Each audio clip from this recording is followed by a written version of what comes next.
Apple के M3s आ रहे हैं, लेकिन क्या आप जानते हैं कि सीपीयू के दादा जिन्होंने आईफोन के लिए सबसे पहले सीपीयूज डिजाइन किए थे वही व्यक्ति हैं जिन्होंने AMD के सबसे अत्याधुनिक सीपीयूज डिजाइन किए थे, लेकिन इससे भी अधिक जो हम टेस्ला में पाते हैं ताकि वे स्वयं चल सकें। ये लड़का जिम केलर है, वह एक सीपीयू आर्किटेक्ट है। उसके पास एक प्रभावशाली सीवी है। उसने अपना करियर डीसी में शुरू किया, जहां उसने वैक्स 1000 पुराने कंप्यूटरों के लिए प्रोसेसर का निर्माण किया। वह तब AMD में प्रमुख आर्किटेक्ट था और उसने प्रसिद्ध एटलॉन जारी किया जिसने AMD को अनुमति दी। अंततः इंटेल के सामने खड़े हुए उन्होंने सीधे तौर पर X8664 इंस्ट्रक्शन सेट को भी सह डिजाइन किया, जो आज हमारे पास मौजूद सभी डेस्कटॉप कंप्यूटरों के सभी सीपीयू में है। तो संक्षेप में वो एक मेगा क्रैक है। उसने कई सारे सीपीयू डिजाइन किए हैं। 2007 में एप्पल ने आईफोन जारी किया और ये एक छोटी सी क्रांति थी, क्योंकि भले ही इसने वह सब कुछ नहीं किया जो अन्य स्मार्टफोन ने किया, फिर भी अनुभव बहुत अधिक सुखद और बहुत सहज था, जबकि अन्य स्मार्टफोन धीमे, खराब और खराब थे। और इस परिणाम को प्राप्त करने के लिए एप्पल ने अन्य स्मार्टफोन से काफी अलग कॉन्फ़िगरेशन का उपयोग किया, जिसमें बहुत अधिक रैम और सबसे ऊपर बहुत अधिक महत्वपूर्ण ग्राफिक्स भाग था। और ऐसा करने के लिए एप्पल ने सैमसंग पर भरोसा किया, लेकिन वे जो चाहते थे उसे हासिल करना अभी भी काफी मुश्किल था।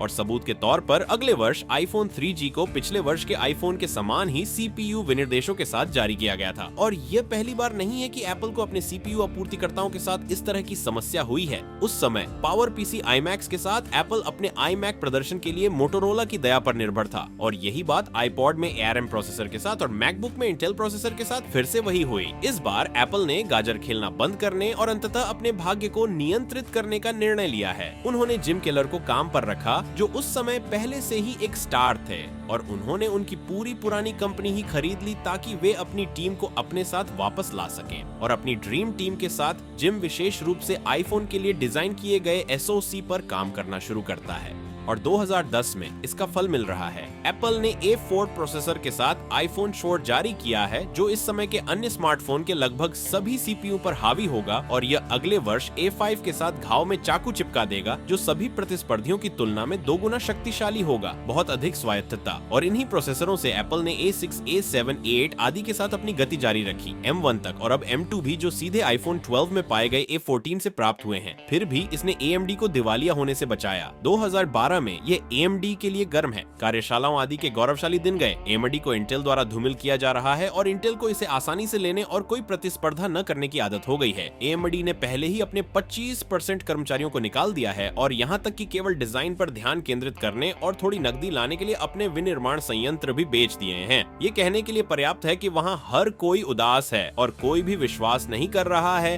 कि यह वापस जा रहा है। सौभाग्य से उनके लिए यम की पोस्ट डरती नहीं है, और वह बचाव के लिए आने के लिए सहमत हैं। जब वह आता है तो वह सभी टीमों को पुनर्गठित करता है और चौंकाने वाली टीमें बनाने के लिए सबसे बड़ी दरारों की पहचान करता है। वह सीपीयू के सभी टुकड़ों को मॉड्यूलर बनाने का निर्णय लेता है ताकि सभी टीमें स्वतंत्र रूप से कुछ नया कर सकें, और उसकी रणनीति अंततः सफल हो जाएगी। 2017 में AMD ने Ryzen CPUs की अपनी नई रेंज जारी की। एक पीढ़ी से दूसरी पीढ़ी तक 22% अधिक प्रदर्शन, और अचानक AMD फिर से प्रतिस्पर्धी बन गया, और यहाँ तक कि अधिकांश बेंचमार्क में इंटेल को हरा दिया, जबकि AMD के पास एक भी नहीं था पिछली पीढ़ी में हाई एंड CPU। लेकिन यह पहली बार नहीं था जब उन्होंने कंपनी को बचाया। 2016 में टेस्ला खतरे में है। उन्हें हाल ही में मोबिली द्वारा छोड़ दिया गया है, वह कंपनी जिसने उन्हें सड़क और अन्य कारों पर लाइनों को देखने में सक्षम होने के लिए अपनी दृष्टि प्रणाली प्रदान की थी। वास्तव में टेस्ला इस प्रणाली को अपने ऑटो पायलट के उद्देश्य से कहीं अधिक आगे बढ़ा रहा था। मूल रूप से मोबिली का उद्देश्य एक बुद्धिमान क्रूज नियंत्रण के रूप में था, न कि स्वायत्त ड्राइविंग के लिए। यह देखकर वे गंभीर रूप से चिंतित हो गए कि दुर्घटनाओं की बाढ़ आ जाएगी और इसके लिए उन्हें जिम्मेदार ठहराया जाएगा। इसलिए उन्होंने रातों रात टेस्ला की आपूर्ति बंद करने का फैसला किया। इसलिए टेस्ला को एक प्रतिस्थापन प्रोटो खोजने की जरूरत है। AMD और Nvidia हैं जिनके पास GPU पर आधारित समाधान है, लेकिन खपत और विशेष रूप से लागत को देखते हुए यह आदर्श से बहुत दूर है। इसके अलावा GPU को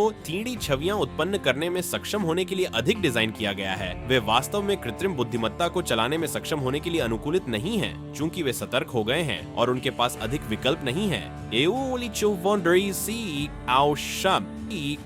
टेस्ला ने अपनी कार में एनवीडिया लगाना शुरू कर दिया, लेकिन सीधे अपनी चिप पर काम करना शुरू कर दिया। और यह अच्छा है, जिम एक नई चुनौती की तलाश में है और इसीलिए ऑटो पायलट उपकरण के निदेशक के रूप में टेस्ला में शामिल हो गया है। और 3 साल के प्रयास के बाद टेस्ला ने बड़ी धूमधाम से फुल सेल्फ ड्राइविंग कंप्यूटर की घोषणा की, जिसे विशेष रूप से टेस्ला के मशीन लर्निंग मॉडल को चलाने के लिए डिजाइन किया गया था। ये 2100 FPS को संभाल सकता है, जो सीधे कार में लगे 8 कैमरों से आता है, जो एनवीडिया की चिप से केवल 21 गुना बेहतर है। सभी 20% कम महंगे हैं और उन्होंने सुरक्षित रहने के लिए कार में 2 डाल दिए। तब से जिम केलर ने एक नया स्टार्टअप देखा है जिसमें उन्होंने पहले निवेश किया था और अब सीटीओ के रूप में उनके साथ जुड़ गए हैं। वह एक बार फिर मशीन लर्निंग चिप्स की दुनिया में क्रांति लाना चाहते हैं। 10 रन विशेष रूप से प्रशिक्षण और मशीन लर्निंग एल्गोरिदम का उपयोग करने के लिए एक चिप बनाना चाहता है। शुरुआत में हमने सीपीयू के साथ एक मशीन पर मॉडलों को प्रशिक्षित किया, फिर जल्दी से हम ग्राफिक्स फ्रेमवर्क में चले गए। जीपीयू में थोड़ी अधिक समानता थी। फिर हमने कई ग्राफिक्स फ्रेम वाली मशीनों का उपयोग करना शुरू किया और अब मॉडल GPT-3 की तरह इतने बड़े हैं कि इसमें सैकड़ों लाखों पैरामीटर हैं कि हम समानांतर में जीपीयू से भरी सैकड़ों मशीनों का उपयोग करते हैं। लेकिन हर बार जब हम कोई मशीन जोड़ते हैं तो हम बहुत अधिक दक्षता खो देते हैं, क्योंकि एक मशीन से दूसरी मशीन तक संचार शर्तों की तुलना में बहुत धीमा होता है। 10 रन चिप की खासियत ये है कि विशेष रूप से मशीन लर्निंग के लिए डिजाइन किए जाने के अलावा जो पहले से ही जीपीयू के मामले में नहीं है, इसे वर्तमान मशीनों की तुलना में बहुत बेहतर स्केल करने में सक्षम बनाया गया है।